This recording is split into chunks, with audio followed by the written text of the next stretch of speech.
पाटील, रहमतपूर, धूम धरण संघर्ष कमिटी वाई सातारा कोरेगाव जावळी सचिव। मी तुम्हाला विनंती करतो की धूमचं पाणी पहिल्यांदा टेल टू हेड असा कायदेशीर नियम असताना गेली 2 महिने कॅनल पहिल्यांदा गोपेगावच्या तिथं फुटला, त्यानंतर 2 महिन्यानंतर आत्ता लिकेज झाला, त्यामुळे पुन्हा दुरुस्ती करून आत्ता आम्हाला टेलला पाणी देण्यात आले।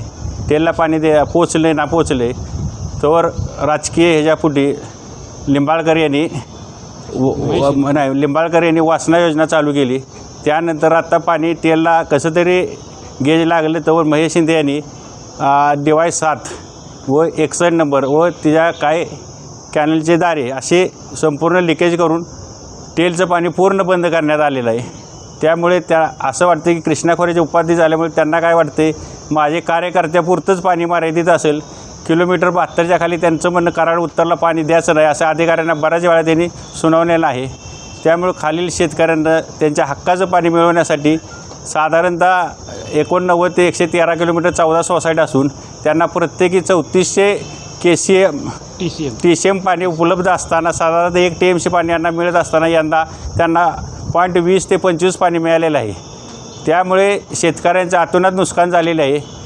गेली वर्षी आणि यंदा दर रोटेशनला आम्ही आत्तापर्यंत आंदोलन केलेले आहेत, तर दर रोटेशनला आंदोलन केल्याशिवाय पाणीच खाली मिळत नाही। अधिकाऱ्यांना दमदाटी देऊन प्रत्येक रोटेशनला कुठला तरी फाटा खोलला जातो, त्यामुळे खाली पाणी येत नाही, नुसतं पाणी पाटात फिरतं।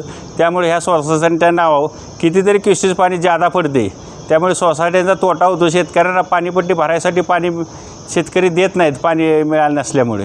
असेच ह्या कृष्णा खोऱ्याचे उपाध्यक्ष झाल्यापासून त्यांना कृष्णा खोऱ्याचे टोटल उपाध्यक्ष आहेत का कोरेगावच्या कार्यकर्त्यासाठी किंवा त्यांच्या मतदारसंघापुरते मर्यादित आहेत, हे एकदा शासनाने खुलासा करावा। आणि असे जर चालले तर शेतकऱ्यांनी काय करायचं? प्रत्येक टायमाला रोटेशनला जर शेतकरी भांडायला येत असेल, शेतकऱ्यांची अशी मागणी आहे की आमच्या गेलेल्या जमिनी माघारी द्या, आम्हाला पाणी नको। ह्या बेसवर सगळे शेतकरी आलेत। काय गावांचं पुनर्वसन झाले, पुनर्वसन होताना कायदा असा आहे की त्यांना शाश्वत पाण्याची हमी दिलेली असते, ती हमी शासनाने देऊनसुद्धा यांचा काही उपयोग होत नाही। शेतकऱ्यांना गेली वर्षभर असं हाल चाललेत, शेतकऱ्यांच्या पुढे पर्याय टेकलेले आहेत। आम्ही 7 आंदोलन केली, प्रत्येक आम्हाला आश्वासन दिलं जातं, पुन्हा काही होत नाही। त्यामुळे शेतकऱ्यांचा शेवटचा पर्याय मग मतदानावर बहिष्कार घालणे। बहिष्कार घालण्यासाठी कनेरखेड, आपसिंगे, रहमतपूर, साप, आंबेरी, पिंपरी, न्हावी, जयपूर, सुरली, वाटार अशी 8 ते 9 गावांच्या शेतकऱ्यांचे मानसिकता निर्माण झाली की आपल्याला पाणी नाही तर आपण बहिष्कार घालू। ह्यासाठी माणसं कलेक्टर ऑफिसला निवेदनासाठी ह्या भागातील सर्व शेतकरी उपस्थित राहिलेत। शेतकऱ्यांचं प्रत्येक टायमाला जर निवेदन देऊन उपयोग होत नसला त्यांनी काय करायचं अशी परिस्थिती निर्माण झालेली आहे। कायद्याप्रमाणे त्यांना हक्काचं पाणी मिळण्यासाठी जर आंदोलन करायला लागली तर ही वेतांकिता या महाराष्ट्रात निर्माण पहिल्यांदाच झालेली आहे। आणि असं नाही की पहिल्यांदाच असं आहे की लोकप्रतिनिधी दुसऱ्या एरियाला पाणी देऊ नये किंवा दुसऱ्या शेतकऱ्याला पाणी देऊ असे पहिलेच लोकप्रतिनिधी आहेत महाराष्ट्रात की गेली 40 वर्षात आम्ही बघतोय, पहिल्यांदाच असं आपल्याला प्रसंग आलेला आहे। त्यामुळे शेतकऱ्यांची हालत बेकार झाली, आत्महत्या करण्याशिवाय पर्याय राहिलेला नाही। त्यामुळे शेतकऱ्यांनी हे आंदोलनाचा विषय घेतलेला आहे, मतदारावर बहिष्कार घालण्याचा। निवडणुकीला आता फक्त काही तास शिल्लक राहिलेले आणि आता शेवटच्या क्षणाला तुम्ही आंदोलन करताय, मग तुम्हाला नेमकं पाणी सोडलं तर आम्ही आंदोलन पाणी बंद केलंय। 29 तारखेला आम्ही त्यांना आंदोलन कोरेगावात केलं होतं, लक्षणीय उपोषण ह्यासाठीच केलं होतं। त्यावेळी आम्हाला दिलं होतं की पाणी तुमचं हक्काचं दिलं जाईल, पण पुन्हा हक्काचं काल आम्ही आंदोलन माघारी घेतलं तर ह्या गावांचं जे आंदोलन पुन्हा त्यांनी पाणी फोडलं, म्हणजे पाणी लिकेज केलं। अधिकाऱ्यांना दमदाटी, शेवगाठी, वाईट बोलतात, त्यामुळे अधिकारी कंटाळले। अधिकारी म्हणते ते आमची बदली करा, नाही तर आम्ही काय बोला। काल तर अशी परिस्थिती झाली, अधिकारी म्हटले आपलं कॅनलच तुम्ही चालवा, अशी परिस्थिती निर्माण झालेली आहे। त्यामुळे ह्याला पर्याय सामान्य शेतकऱ्याकडे पर्याय संपलेले आहेत, म्हणून सामान्य शेतकऱ्यांचं म्हणणं की आपलं निवडणुकी बहिष्कार करू, आपलं शांत राहू। यापूर्वी तुम्ही या संदर्भात काही वर्ष संदर्भात तक्रार केली? अहो गेली 7 महिने आम्ही आंदोलन करतोय। धूम संघर्ष कमिटी कायम 1 महिन्याला आंदोलन आहे प्रत्येक। पाणी देतो म्हणले ती, पाणी टेलर गेज वाढलं की वरदारी फोडली जातात। ते म्हणतात मी महाराष्ट्र कृष्णा खोऱ्याचं उपाध्यक्ष आहे, मीच पाण्याचा मालक आहे आणि मुख्यमंत्री महाराष्ट्राचा, त्यामुळे बाकीच्यांनी बोलायचं हीच नाही। त्यामुळे असे बोलल्यामुळे कोण करणार आहे? शिवाय किती मतदार किती आहे सापमध्ये किती आहे? साधारणतः रहमतपुरा 17 ते 18,000 आहे. प्रत्येक गावात एक 4 ते 5,000 मतदार आहे. मग ते सर्व बहिष्कार घाल बहिष्कार घालण्याचं आव्हान केले सगळ्यांना आम्ही. काही गावं पूर्ण घालणार आहेत, 100% बहिष्कार घाल. घालणार. जिल्हाधिकारी जिल्हाधिकाऱ्यांना आम्ही नागेश पाटील नायब डेप्युटी कलेक्टरला बोललो. ते म्हणले मी कलेक्टरला सांगतो आणि ह्याच्यावर काहीतरी तोडगा काढू असे म्हणले.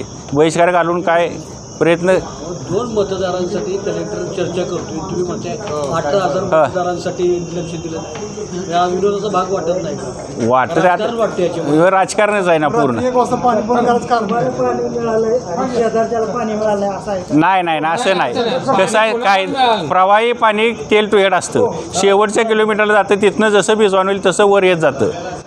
शेवटची जी गाव आहेत त्यांना पाणी मिळालं. पहिल्यांदा शेवटचं गाव आहे. दुष्काळी परिस्थिती आहे. तुमचा 8 तास आहे की आमच्या पिण्याच्या पाण्याचा साठा आहे. नाही ना, आमचं हक्काचं पाणी शिल्लक आहे धरणात. मग अधिकारी कसं सोडत नाही? अधिकारी सोडतोय की पाणी, पण अधिकाऱ्याला दम देऊन त्यांच्या कोरेगाव मतदारसंघातली दारी उघडली जातात. त्यामुळं गेज पडली खाली, टेलला पाणी पोचत नाही. ज्यांना पाणी पोचते ते समाधान आहे. ते पोचलेच नाही ना. ह्या उत्तर कोरेगाव मतदारसंघात पाणीच पोचलं नाही अजून. हे कोरेगाव मतदारसंघात आहे. आम्ही उत्तर कोरेगाव मतदारसंघात येतो, कराड उत्तर. तक्रार केली का पालकमंत्र्यांना कल्पना दिली? नाही, मागं निवेदन दिलं होतं. किती दिवस झाले? त्याला 2 महिने झाले. गेल्या रोटेशनला दिलं होतं, ह्या रोटेशनला दिलं नव्हतं. ह्या रोटेशनला आंदोलन केलं होतं. चालू होतात. उत्तर कराडमध्ये आम्हाला पाणी मिळत नाही. तुम्ही निवडणुकीच्या तोंडावर हा विषय नाही नाही, 29 तारखेला आम्ही नाही, पाणीच काल सोडलं ना. पाणी काल सोडलं. काल सोडल्यामुळे पाणीच काल सोडल्यामुळे आम्हाला याच करावं लागलं. आजच्या काल पाणी सोडलं आणि आज बंद केलं. पाणी रोटरी चालू आम्ही काय करणार? चालू बंद केले तरी चालू आणि बंद चालू ह्याच्यात पाणी बंद केलेलं. आणि आमचा कोटा शिल्लक आहे. आम्हाला 14 सोसायटीला साधारणतः 1 TMC कोटा आहे. आम्हाला आत्ता पण कमीत कमी त्यांनी 0.25 पाणी दिलं आहे. त्यामुळे 75 शिल्लक आहे पाणी. आणि पाणी शिल्लक असताना आम्हाला देत नाहीत, ही आमची शोकांतिक आहे. आता बहिष्काराचा उद्या पाठवून द्या. व्हॉट्सअप देतोय तुम्हाला, देतोय सगळी हॅलो. आता आम्ही तिथे लाईनीचे फोटो काढून मतदान करताना लाईनीत कलेक्टर ऑफिसला तिथं जायचं, लाईनीत लोक उभे आहेत मतदान करायला. हां, ते फोटो टाकतात. फोन करतो. करणार. राजी भोसले आपशिंगे गावमध्ये आमची जी पाणी वापर संस्था आहे, श्रीराम पाणी वापर संस्था, त्याचा संचालक आहे. सदर प्रश्न हा फक्त उन्हाळ्यापुरता मर्यादित नाही आहे, तर कायमस्वरूपी आता गेल्या हंगामी जे रोटेशन झाले सुरुवातीपासून, त्या प्रत्येक हंगामी रोटेशनला हा प्रॉब्लेम येत राहिला आहे. सदर विषयात धोम डावा कालवा ज्यावेळेला चालू होतो, तर अधिकाऱ्यांच्या स्वाक्षरीनंतर सदर रोटेशनचं एक जाहीर प्रकटन होतं. त्यानुसार पाणी सोडल्यापासून सुरुवातीला 200 क्युसेक्स नंतर वाढवून ते पाणी ज्यावेळेला पूर्ण क्षमतेने सोडलं जातं, त्यावेळेला हे पाणी टेल भागात, म्हणजे नियमाप्रमाणे टेल टू हेड असं नियम असताना टेल भागात पोचायला 4 ते 5 दिवस जातात. तर सदर पाणी ज्यावेळेला 550 होतं, त्यावेळेला टेलला 5व्या दिवशी पाणी पोचतं. असं असताना ज्यावेळेला ह्या रोटेशनला पाणी सोडल्यानंतर 2 वेळा हे रोटेशन चालू रोटेशनमध्येच वितरिकेला लिकेज झाल्यामुळं बंद करावं लागलं आणि पाणी लांबलं.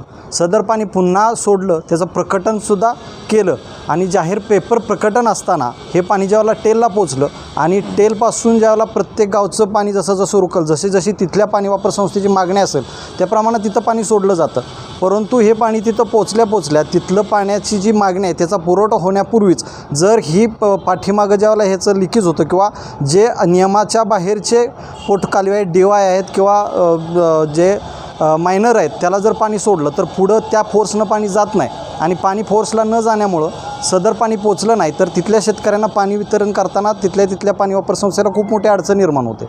तर आता असा प्रश्न आहे की ज्यावेळेला पुढचं पाणी झालंच नाही, त्यांनी सांगितलं नाही की बाबा आम्ही जेवढी मागणी केली त्या शेतकऱ्यांना आम्ही पाणी पुरवलेलं आहे, ज्याचे पैसे ऑलरेडी भरलेले आहेत शेतकऱ्यांनी, त्यांना ते पाणी मिळालं नाही. आणि असं असताना कोरेगावचे लोकप्रतिनिधी आमदार आहेत जे आता कृष्णा खोऱ्याचे विकास महामंडळाचे अध्यक्ष आहेत, तर त्या अध्यक्षांनी त्यांच्या मतदारसंघातील काही दारी त्या शेतकऱ्यांच्या मागणीनुसार असतील कदाचित सोडले. त्यामुळं काय झालं की टेलला जे पाणी पोचलं होतं ते पूर्ण फोर्सनं मिळालं नाही आणि पूर्ण फोर्सनं न मिळाल्यामुळं तिथं आता पाणी वितरणात खूप मोठी अडचण निर्माण झाली. तिथं प्यायच्या पाण्याची, सिंचनाच्या पाण्याची मोठी समस्या निर्माण झाली. आणि ही समस्या जर अशीच कायमस्वरूपी होत असेल आणि हा उन्हाळ्याच्या दिवसात, म्हणजे आता हे माझ्या मते शेवटचे किंवा त्यानंतर एखादं रोटेशन जणू शिल्लक आहे, तर असे असताना आम्ही उन्हाळ्यातल्या मे महिन्यात जर असे रोटेशनमध्ये जर बदल करून वारंवार बदल करून पेपरला नोटीस देऊनसुद्धा बदल करून जर टेलच्या काही गावांना जाणीवपूर्वक ह्या गोष्टीचा त्रास होत असेल तर आम्ही ह्या गोष्टीचा जाहीर निषेध करतो.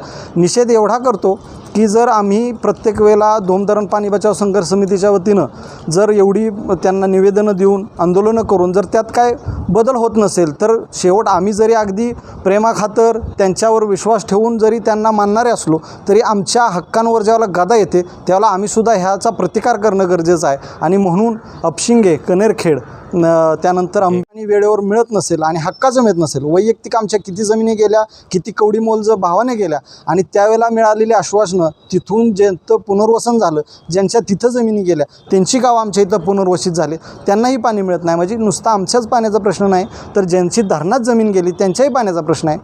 आणि हा गंभीर करण्याचा प्रयत्न जर कोणी करत असेल तर त्याचा आम्ही विरोध करतो, निषेध करतो.